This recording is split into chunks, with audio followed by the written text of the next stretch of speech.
Monumental Bolivia.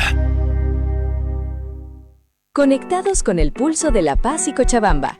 La Ventana. Información, criterio y buena música. De lunes a viernes a las 16 horas. Estamos de retorno. Vamos a conversar en esta tarde con el analista investigador Jerko Illich porque hemos estado haciendo análisis de estos 100 días ya, me parece que son 105 o 106 días, de que ha cumplido el presidente Rodrigo Paz en el gobierno. Cuando llegó al gobierno, ¿qué dijo?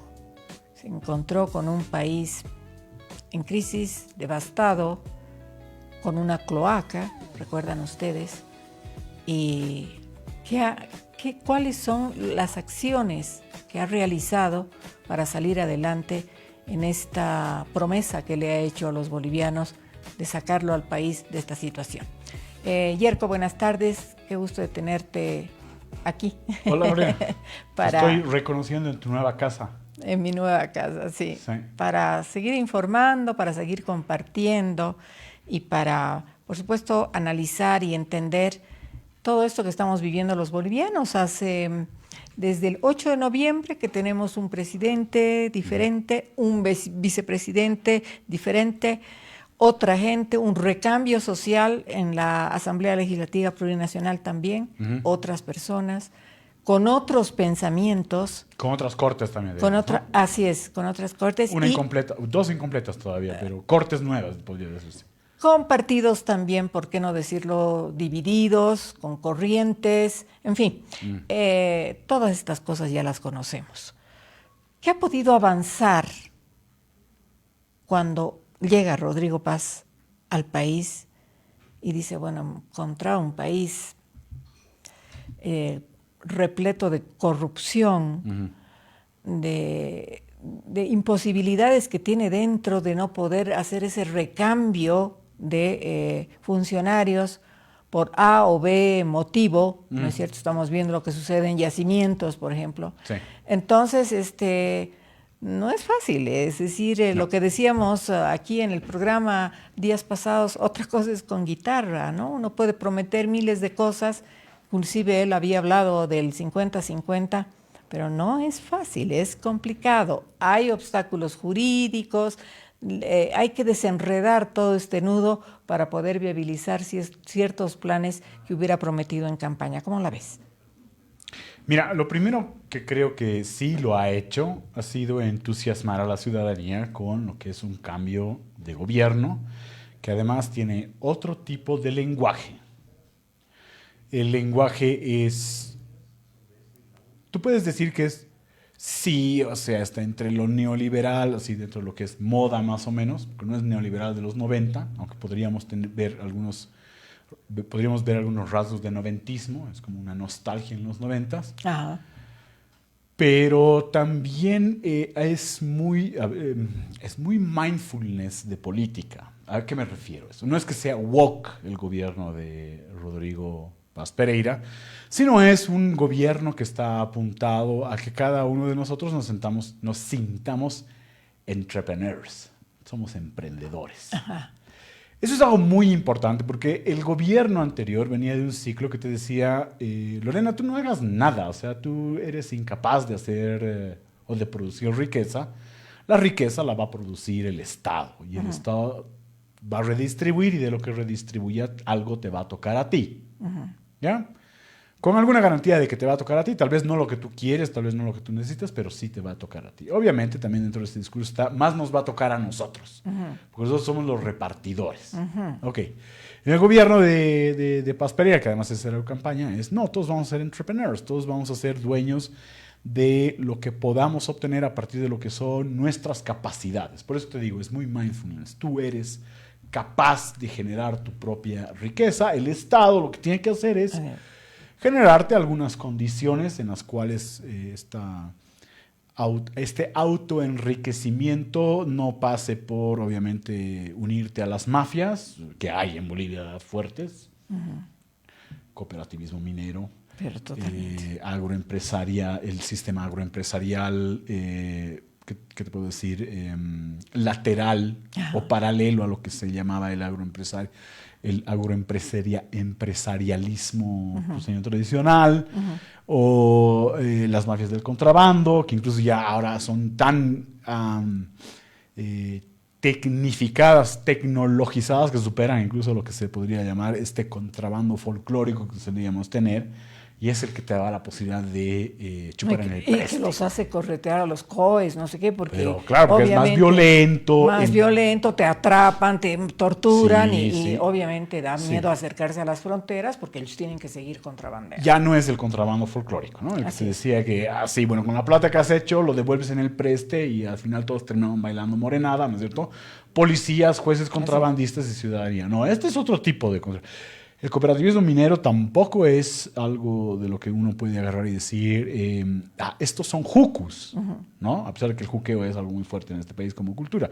No, estos tipos saben, primero que están lavando mucho dinero, segundo están contrabandeando minerales que son Sacándolo al Perú, riquísimos. sacándolo Lo al llevan Perú. Lo contrabandean Ajá. ahí, todas esas cuestiones. Dos, emplean fuerza violenta para los trabajadores y para impedir además de Así que entre una estatalidad para controlar. Ajá.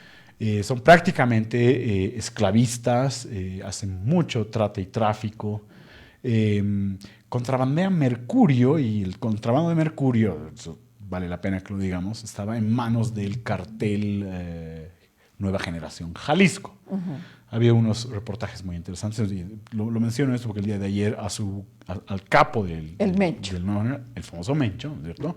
Ajá. Ha sido eliminado de la estructura de Nuevo Jalisco. Ahora tengo eliminado, así como un poquito, así como haciendo un whitewashing de mis palabras, más o menos, pero ha sido ejecutado extrajudicialmente. Bueno, y sí se ha armado todo un lío, ¿no? Porque obviamente hay muertos, ha habido incendios, atracos, Claro, o sea, asaltos, en fin, toda la repercusión. Va a continuar esa violencia. Va a continuar esa violencia. Porque además ya en tienen la México. experiencia del Culiacanazo, cuando además detuvieron a uno de los hijos del Chapo y todas las Exactamente. cuestiones. O sea, pero ¿por qué estoy trayendo a mencionar, por qué menciono esto del Mencho? Porque el Nueva Generación Jalisco, ese cartel, se encargaba, ¿no es cierto?, de traficar mercurio. Así es. Y los cooperativistas mineros en Bolivia son los principales consumidores de ese mercurio. Entonces ahí va a haber algún tipo de... El país que más importa, Mirko. Ahora, volvamos a la idea principal. Entrepreneurs, versión Rodrigo Paz, ¿no es cierto? Emprendedores. Sí, tú vas a ser artífice de tu propia riqueza, el Estado te va a coadyuvar en eso, y lo vuelvo a repetir, en tanto en cuanto no te metes con mafias, ¿no? Ya.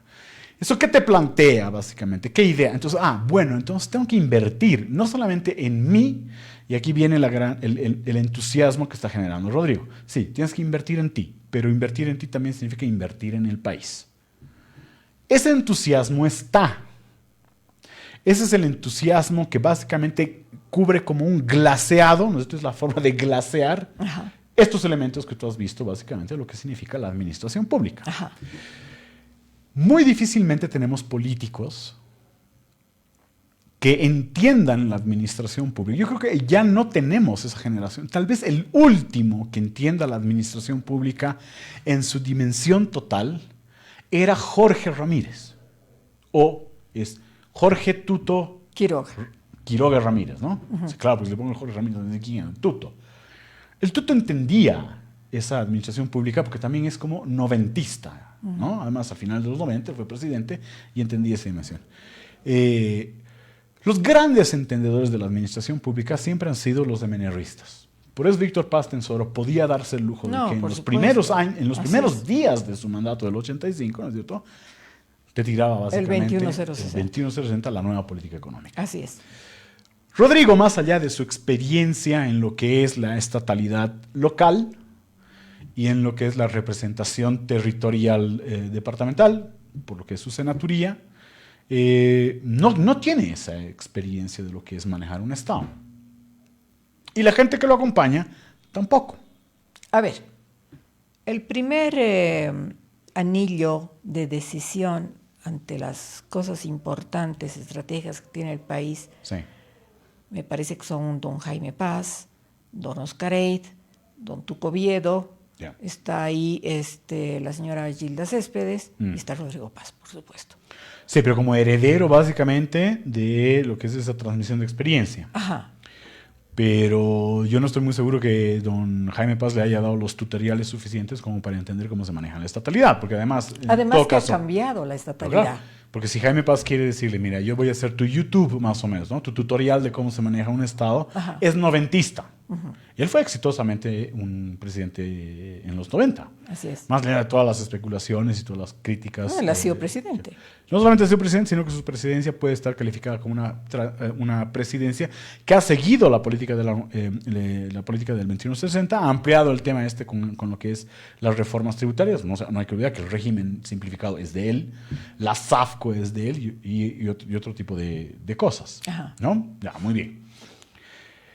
El equipo con el que se rodea Rodrigo Paz, ¿es un equipo tecnocrático? Sí, es cierto. ¿Hay tecnócratas y políticos? Muy pocos. No tienen la mala voluntad. Ahorita, claro, para el país el malo de la peli es Lupo. Que ya está Que yo lo encuentro, no sé si estás de acuerdo conmigo, querido Yerko, yo lo encuentro que está sobrecargado, porque creo que tiene no sé cuántos viceministerios a su cargo, no sé, 7, 8, no sé cuántos, ya he perdido la cuenta. Sí. Sobrecargadísimo de trabajo, de estrategia para cambiar ciertas, digamos, ciertos mecanismos que habían o procedimientos que habían antes que están instalados hace 20 años en el país y que obviamente necesitan darle fluidez para que la función pública fluya de alguna manera y pueda viabilizarse planes, proyectos, inversiones que traigan los organismos multilaterales. Sí. Ahora, luego de esto, tan es así, ¿no es cierto?, que hemos visto hace horas atrás el decreto 5550 que le resta posibilidades administrativas, le quita platita, por decir en otra forma, a la vicepresidencia. Sí. Fusiona la vocería con la Dirección Estratégica de Comunicación y, por supuesto, viabiliza gestión social. Este es el afán que tienen desde el gabinete ministerial para viabilizar ciertas cosas. ¿Qué me dices de esto, Yerko? Esto es importante porque ya se está quejando el vicepresidente, que tiene un papel, no sé cómo lo calificas tú. Ahorita vamos a entrar en especial. Eso porque hay unas cosas de diseño ahí muy interesantes. Rodrigo, lo que está tratando de hacer es, juntamente con ese equipo que lo acompaña, rediseñar lo que es el poder ejecutivo, por lo menos lo que es allí donde él tiene más o menos algún tipo de injerencia directa y de la que recibe feedback sobre lo que pasa en la política. Entonces, ¿qué está intentando hacer? Está haciendo un rediseño. Lupo en este momento lo que está experimentando, a pesar de él, no creo que es lo que él quiera, es que de ser un ministerio la presidencia, pasó las primeras semanas a ser un superministerio. Claro, es un superministro. Todavía no, ni siquiera ya pasó esa etapa. Ahora se está tratando de convertir más o menos en una figura de que creo que tampoco eso le gusta a Lupo, ¿no es cierto? Porque ¿De vicepresidencial? No, de primer ministro. Ok. ¿No? Ya. Es algo que en Bolivia todavía no hemos experimentado, la figura del primer ministro. ¿Qué pasa con eso? Un primer ministro, el ensayo de lo que es un primer ministro es como un ni siquiera es super ministro, es un super mega ministro. Pero él está encargado del funcionamiento del aparato ejecutivo central. Creo que ese es un cargo para el cual Lupo no está educado. O sea, no tiene otra vez voy a hablar en gringo mindfulness, no tiene el mindset, o sea, no tiene más o menos el marco referencial. Es un experimento en el que él está forzado a participar. Es una rata de laboratorio en un experimento de reconfiguración del poder ejecutivo. ¿Por qué? Porque en la mirada de Rodrigo Paz, el poder ejecutivo no es como lo tenía planificado, como lo habían planificado los ingenieros del poder de Evo Morales. Que todo esté centralizado básicamente en las decisiones del presidente, cupular, absolutamente faraónico y jerárquico. Y como operatividad, digamos, el Ministerio de la Presidencia. Incluso o sea, la en el diseño de Evo Morales y operando toda esa decisión. Yo te voy a... Sí, porque además tienes una excelente memoria, pero fíjate que por las primeras semanas de Evo Morales, esa jerarquía que era cuasi faraónica, estaba dividida, ¿no es cierto?, con la idea además de que tenga un operador político técnico, sí, un técnico político como operador, y ese era el vicepresidente, no la vicepresidencia, el vicepresidente, ¿no? Cosa de que la última decisión la asuma el premier, el secretario general del partido del Estado, más o menos, ese era Evo Morales. Ajá. Y Álvaro asume ese rol. ¿Te acuerdas que tiene que negociar con los cívicos en Tarija, con Mario Cosillo en lo que se llamaba la prefectura lo que de hace Tarija? Álvaro a través de la presidencia de Evo Morales es coadyuvar y viabilizar todos los pensamientos ideológicos, ¿no es cierto? Y técnicos de la estatalidad en ese diseño. Ajá. ¿Cuánto tiempo funcionó? 2 meses. ¿Por qué? Porque en la mirada faraónica de Evo Morales, donde todo tiene que ser centralizado, porque, claro, lo que tal vez Álvaro quería experimentar era precisamente eso, y no ser una especie de primer ministro, pero sí ser el intelectual, porque estamos hablando además de teorías de los 70 más o menos, ¿no? El intelectual orgánico, ¿no? De ese aparato enorme. No funcionó ese modelo. Entramos dentro de lo que es un modelo altamente centralista, muy fuertemente centralista, donde todas las decisiones las tomaba el presidente, ya sea por intuición o por elemento técnico. A Evo Morales hay que reconocerle que, más allá de todo lo que él tiene, ¿no es cierto?, su intuición política era bastante desarrollada. Sí, sí. Ya. Sí, sí. Es algo que tal vez salga en libros de aquí en adelante, ¿no?, cuando se nos pase el enojo con él. El asunto es que Rodrigo quiere experimentar otra cosa, porque además, de por medio, hay un gobierno que también intenta volver a lo que era el noventismo, y es el de Yanine Áñez, que fue un fracaso absoluto. Los primeros 3 meses fue un fracaso absoluto. Y además, en ese fracaso se dieron cuenta que lo mejor era dedicarse a hacer cuentapropistas de la estatalidad. No muevan nada, lo dejaremos así nomás y seguiremos gobernando porque ya nos vamos a tener que ir en unos meses. Pero sigamos gobernando para nosotros, no para los demás, ¿no? Exactamente. Okay, hay otras teorías también interesantes sobre lo que pasó con el yaninismo. Entonces Rodrigo dice, yo no quiero ni ser el modelo Evo Morales Ayma, ni quiero ser el modelo Yanine Áñez, pero tampoco quiero volver al modelo de mi viejo, que era el noventismo. Era un modelo en el cual funcionaba muy fuertemente la gobernabilidad, porque además era la palabra de moda en los 90s, gobernabilidad, a partir de una combinación de esfuerzos entre poder ejecutivo y poder legislativo, ¿no? Fueron los mejores años del parlamentarismo en Bolivia, ¿no? Después de Evo Morales, el parlamentarismo quedó prácticamente anulado, y después de lo que fue el parlamentarismo transitorio pero hegemónico de Yanine Áñez, ¿no?, también quedó más o menos descartado. Volvamos a Rodrigo. Ajá, volvamos a Rodrigo. Rodrigo trata de hacer un experimento con el poder ejecutivo que vaya más allá del parlamentarismo. Es por eso que se niega mucho a trabajar con el parlamento, por ahora. Por lo menos hasta que ya tenga todo el diseño. Tú dices por la producción de decretos supremos que está dando el Poder Ejecutivo en este tiempo. ¿Lo hace él porque es un mecanismo de defensa frente al parlamentarismo? ¿O lo hace él porque él todavía no tiene el diseño final de que ese entusiasmo ya venga con acciones? Porque es pronto todavía, son 100 días. De hecho, este análisis lo hacíamos con el Diego Ayo, así que estábamos en los 90 días, ¿no? ¿Qué pasa con Rodrigo Paz Pereira? Él quiere experimentar algo nuevo. No puede parlamentar, o sea, no puede utilizar al parlamento en este momento porque todavía su diseño no está completo. O porque tiene una estructura débil. O no, porque sí es débil porque la está experimentando. Está laboratoriando, la palabra otra vez, está laboratoriando el poder ejecutivo. ¿Ya? Y ese poder ejecutivo tiene que empezar a producirle por lo menos lo que son los indicios legislativos que luego van a ser tratados en el Parlamento. Ahora, ¿qué pasa con el Parlamento? Porque también en eso hay una precaución. No solamente en el aparato de gobierno de Rodrigo, sino también en la misma ciudadanía. ¿Qué estamos viendo en el Parlamento? Si bien es un Parlamento distinto al que tenías en el gobierno de Luis Arce Catacora, claro, en el gobierno de Arce Catacora se suponía que había menos fuerzas políticas, había como 3 más o menos, ¿no? Creemos, los CC, Comunidad Ciudadana y el MAS. Pero todos divididos. Claro, se fueron, se llama desportillamiento, se fueron desportillando. Primero, los primeros en desportillarse fueron Creemos. Creemos en 3. Claro, además era una unidad desquiciada, delirante, la que tenías gente de la UCS, ¿no? Sí. Entre el MNR, Sí. Era una unidad sumamente temporal, pero delirante.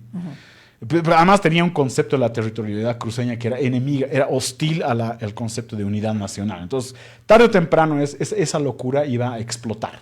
Comunidad Ciudadana, luego. Comunidad Ciudadana logró mantenerse mucho tiempo unido, pero ya en los primeros 2 meses tú ya veías ciertos Dividida, indicios, ¿no?, de que había ciertas divisiones. Divisiones promovidas además, mira cómo en el tiempo se reproduce o se repite esta vida. Andrea Barrientos no dijo una locura, dijo en algún momento tenemos más cercanía con el MAS que con Creemos, porque claro... Y fue una hecatombe. Pero porque no la entendieron. Porque no la entendieron. Claro, ¿por qué? Porque la gente veía en Creemos como una fuerza constituida, única, territorial, relevante. No, era un grupo de delirantes, ¿ya? Ajá. Entonces, obvio, pues, que Andrea Barrientos te dice, che, no, con estos no tenemos tanta afinidad, tenemos más cercanía con este otro grupo, también nacional, hiperinstrumentalista de la política, el movimiento socialista. Y luego el movimiento socialismo entra en guerra civil y destruye la estatalidad y destruye el parlamentarismo. Todo entre todo. Sí. Ahora, ¿qué está esperando, Rodrigo? ¿Qué estamos expectando nosotros de este parlamento? Bueno, Primero, que se mantengan las fuerzas unidas. Que se mantenga. Libre que se mantenga unido, porque además es un bloque fuerte, Ajá. ¿no? Pero ya hay indicios de que hay algún grado de separación, porque claro, están los demócratas de Santa Cruz, Los que están el bloque marincovinchista. los que están de acuerdo con Rodrigo y los que están en esa oposición constructiva, digámoslo así. que dice que Tuto quiere aportar al país. Que es cierto, porque además Tuto no es desquiciado ahorita, porque sabe que lo que nos estamos midiendo es si este proyecto político fracasa, que es esta transición, ¿no?, este experimento que estamos viviendo fracasa, entonces va a haber un retroceso otra vez a lo hegemónico, desde el cual ya no va a haber vuelta, más o menos, ¿no? Pero que no sabemos qué es. Si es un populismo de izquierda o si es un populismo de derecha. Hay mucho temor en ese sentido. Primero porque Tuto no va a capitalizar el populismo de derecha. Ajá. Rodrigo no va a capitalizar el populismo de derecha y cualquier otra persona que ya está dentro del juego de la política tampoco. Entonces, el temor a lo desconocido es mucho más grande que básicamente lo que tiene que ocurrir. Libre se debe mantener unida. El PDC es un desastre, porque en primer lugar es una sigla prestada. Y está dividido en 3, 4 partes. Y ¿no? me da una gran pena, porque además el PDC es uno de los partidos más antiguos que tiene este país. Además, ha sido un partido tradicional. Tenemos 9 minutos más. ¿Todavía? Querido. Uy, bueno, Sí, mira, 9 minutos súper más. rápido voy entonces. Pero cortito te voy a contar lo que ha dicho Tuto Quiroga en las últimas horas. Dice sobre Paz y Lara, ¿qué dice? Ya.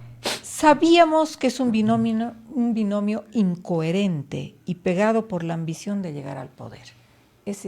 Esa dice que es la oposición constructiva que tiene Tuto Quiroga y la crítica que le hace a Rodrigo Paz. Bueno, si tú te fijas entonces en eso, ya lo que está experimentando este gobierno es... Hay una crítica racional, pero despectiva hacia lo que es el binomio y lo que es este experimento del Poder Ejecutivo. Porque quería entrar justamente en el tema Paz-Lara. No creo que sea una dupla incoherente como lo define el Tuto Quiroga. ingeniero Quiroga. ¿No? Creo que es un binomio muy producto de lo que es la ansiedad digital, que es lo que hemos experimentado en esas elecciones. Creo que hay mucho de virtuosismo en el reconocimiento de las potencialidades de Lara a través del uso de las redes sociales, sobre todo el TikTok, en lo que son masas juveniles y sectores populares que se alimentan básicamente de mitos digitales. La verdad es eso lo que es el TikTok, es un mito digital. O sea, nada lo que ves ahí ¿Hizo bien Rodrigo Paz suspendiendo la subvención? Dentro de los primeros, porque además lo hizo, fíjate, Lupo ya en su ejercicio de superministro dice, aquí vamos a parar la cosa y vamos a hacerlo después de los 100 días. Aprovechando la popularidad que tiene Rodrigo todavía con la Pensaba ciudadanía. eso y que el diseño tenía que ser mucho más radical, coherente, ¿no? Pero Rodrigo, que que le encanta el entusiasmo, fuerza básicamente eso y sale ese decreto del 503, ¿no? 503 que lo anulan. Luego, Lo tienen que anular porque sorpresivamente. ¿Por qué? Claro, porque ya los sectores sociales, la COP, no sé si es la nueva COP, yo creo que sigue siendo la antigua. La antiquísima, la dañina, ¿no es cierto? ¿no? Ahí va y cuestiona y bueno, Pero es pasa que era eso. muy largo. Sí. Era muy Yo largo. creo que el ejercicio con el 503 era ver, a ver, Si nos dejan mantener todos aquellos articulados que no tienen que ver con el subsidio, ya ganamos, porque ahí estamos experimentando una aceleración en las reformas económicas. Ajá. ¿Ah? Les pasa exactamente lo contrario. Hay un rechazo a esas reformas económicas de institucionalidad del Poder Ejecutivo y se mantiene lo del subsidio, que además, ideas más, ideas menos, igual seguimos pagando parte del subsidio porque hubo una serie de acuerdos políticos, no técnicos, sino políticos. ¿Hizo bien? Sí, porque es un primer momento, pero que hay que reforzarlo. Bueno, han dicho que en 6 meses van a volver a revisar. Es muy probable que sí, porque además eso estaba también en el decreto 503, que eso me parecía interesante. Fijarse tiempos en los cuales tendría que haber monitoreo y también evaluación para poder hacer cambios. Por eso te digo que es un experimento, es un laboratorio ahorita el Pero ha Poder bajado Ejecutivo. la tensión, la ciudadanía está más tranquila. ¿Qué dices? Hasta ahora. ¿Por qué? Porque en política existe más o menos como una especie de mantra, o llamémoslo así. Así como existe el almanaque Bristol, ¿no es cierto?, para determinar el tema de la agricultura, y el santoral para poner nombres a los niños, ¿no? Lamentablemente, ¿no? Existe una especie de calendario Bristol de la política boliviana. ¿Qué te dice el calendario Bristol de la política boliviana? Desde el 2 de noviembre... Desde el 8. No. Desde el 2 de noviembre. ¿2? Claro, el 2 es Día de Difuntos. Ah, ok. ¿No? Desde el Día de Difuntos hasta que termine el carnaval, que esa es la única variable que puede ser a veces más temprano en febrero o más tarde en febrero, Así ha sido la semana pasada, ¿no es cierto? El boliviano está en otra. Ya. ¿No? Entonces hay que poner... Ya acabó eso. Claro. Pero, Lorena, y aquí viene este otro elemento que también puede ayudar a este experimento, a este laboratorio más o menos que están tratando de construir en el gobierno. Tú vas a entrar ahorita a algo que es nuevo para nosotros, porque nunca antes hemos tenido tantas chances, ¿no? Después de cuánto, casi 30 años, algo por el estilo, de clasificar al Mundial. Marzo es un mes especial para todos. ¿Tú porque crees, si clasifica, ¿tú crees realmente entonces, que marzo nuestra cabeza está en el repechaje. ¿Tú crees que vaya? Pero absolutamente. Bueno, esta es una casa deportiva. Este escenario. Este sí es la catedral del repechaje. Esta es la catedral, por supuesto. Sí, ahora. Ellos sabrán, habrá que preguntarles. Sí, pero es que hay un elemento muy, muy vinculado a lo que es la política. Por supuesto. El fútbol sí tiene condimentos políticos muy fuertes, sobre todo cuando los ves en ciclos. Mira, estábamos hablando de eso también con unos amigos el otro día. Gonzalo Sánchez de Lozada, ¿por qué se recuerda el gobierno de Paz Zamora? Porque es en el gobierno de Paz Zamora donde llegamos a la mayor cantidad y acumulación de puntos para clasificar. De hecho, es lo que me estaba comentando un amigo, el Diego Ayo. El partido que le ganamos al Brasil es ¿en qué gobierno? ¿Zamora? O sea, ¿Paz Zamora o Sánchez de Lozada? No sé. Paz Zamora. Paz Zamora, pero la clasificación al Mundial es con Gonzalo Sánchez de Lozada. Sí, pero la mayor cantidad de puntos los hicimos con Paz Zamora. ¿Ya? En el gobierno del Goni fuimos al Mundial. Así es. Eso es lo que le permitió, esa es una de las teorías interesantes, no es superstición, pero es una de las teorías interesantes que dice, el haber ido al Mundial le permitió al Goni, ¿no es cierto?, meternos las reformas del Estado. La capitalización. Por ejemplo, la capitalización entra más fácilmente en la mente de los bolivianos, en la mente y en los corazones de los bolivianos, porque fuimos al Mundial y estábamos en otra. Marzo va a ser un mes importante para o potenciar el entusiasmo en el gobierno de Rodrigo Paz, o para darnos el primer golpazo en la cabeza cuando no clasifiquemos. Porque si no clasificamos, abril va a ser un feo mes. Para abril, este experimento, este laboratorio de lo que es el Poder Ejecutivo, ya tiene que empezar a activar esas ideas de cambios y reformas con el parlamentarismo. Desafíos, tenemos 2 minutos. Ya. Desafíos para Rodrigo Paz, para su gobierno, desafíos para la relación Lara-Paz, que es importante. Súper rápido el tema Sí. de lo que ha pasado. Si tú lo ves dentro de lo que es clave el drama turco, o sea, novela turca, sí, parecía que el revanchismo de Rodrigo con Lara está activándose. Pero yo soy de la idea que hay un experimento en el Poder Ejecutivo. Primero, que no le han quitado atribuciones al vicepresidente. Ya. Lo que le han quitado es la plata para que él tenga su propio staff. Ahora, la figura del vicepresidente, después de Álvaro García, nadie ha utilizado la vicepresidencia de la manera en que estaba diseñada desde la Constitución del 9. Pero escúchame, la vicepresidencia es una institución grande. Tan grande que no nos damos cuenta los bolivianos cuán grande es, porque maneja un montón de planes, de proyectos y de, digamos, bases institucionales donde se pueden viabilizar muchas cosas. Sí, pero ese es por el experimento Álvaro García. Después de Álvaro García, nadie ha ejercido la vicepresidencia como estaba él o como él había cooperado en el diseño Entonces constitucional. tú dices, no le han quitado atribuciones No, al a ver, si tú te vicepresidente. fijas básicamente lo que está pasando con la figura vicepresidencial, está volviendo a ser la misma figura vicepresidencial que fueron, a ver, Garrett, Sanginés, Ocio Sanginés. Ocio Sanginés, Luis Ocio Sanginés. Hay un intermedio medio interesante con Víctor Hugo Cárdenas, pero también Víctor Hugo Cárdenas no tenía una vicepresidencia, era vicepresidente, ¿no? De Sánchez de Lozada. De Sánchez de Lozada. Después el siguiente a Víctor Hugo Cárdenas, no me estoy acordando cuál es el gobierno ese. Bueno, después de Gonzalo Sánchez de Lozada viene Tuto Quiroga. Tuto Quiroga. Tuto Quiroga es el primer 2002, sí, ¿no? pero Tuto 2002 Quiroga que es el... se queda de presidente. Mira, aquí Ernesto nos está corrigiendo y que se acuerda bien. Sí, que fue Tuto Quiroga. Tuto Quiroga, y después ya viene el 2003 nuevamente Carlos Mesa. Sánchez de Lozada. Con Carlos Mesa, vicepresidente. Mesa, claro. ¿No? Entonces, mira, en la vicepresidencia de Tuto Quiroga, que es... que se queda también de pero presidente, claro, porque Carlos Mesa. es que claro, ejerce constitucionalmente el ejercicio del traspaso de mando por imposibilidad permanente, que claro, era lo que tenía Banzer, un cáncer que básicamente lo mata. Lo estaba matando, claro. Carlos Mesa experimenta con la vicepresidencia dos temas. Uno, lo que es la lucha anticorrupción, porque crea además un nivel especial para eso. Doña Lupe Cajías está ahí. Y además experimenta bien el tema con lo que era, me parece que el tema de la democracia más participativa.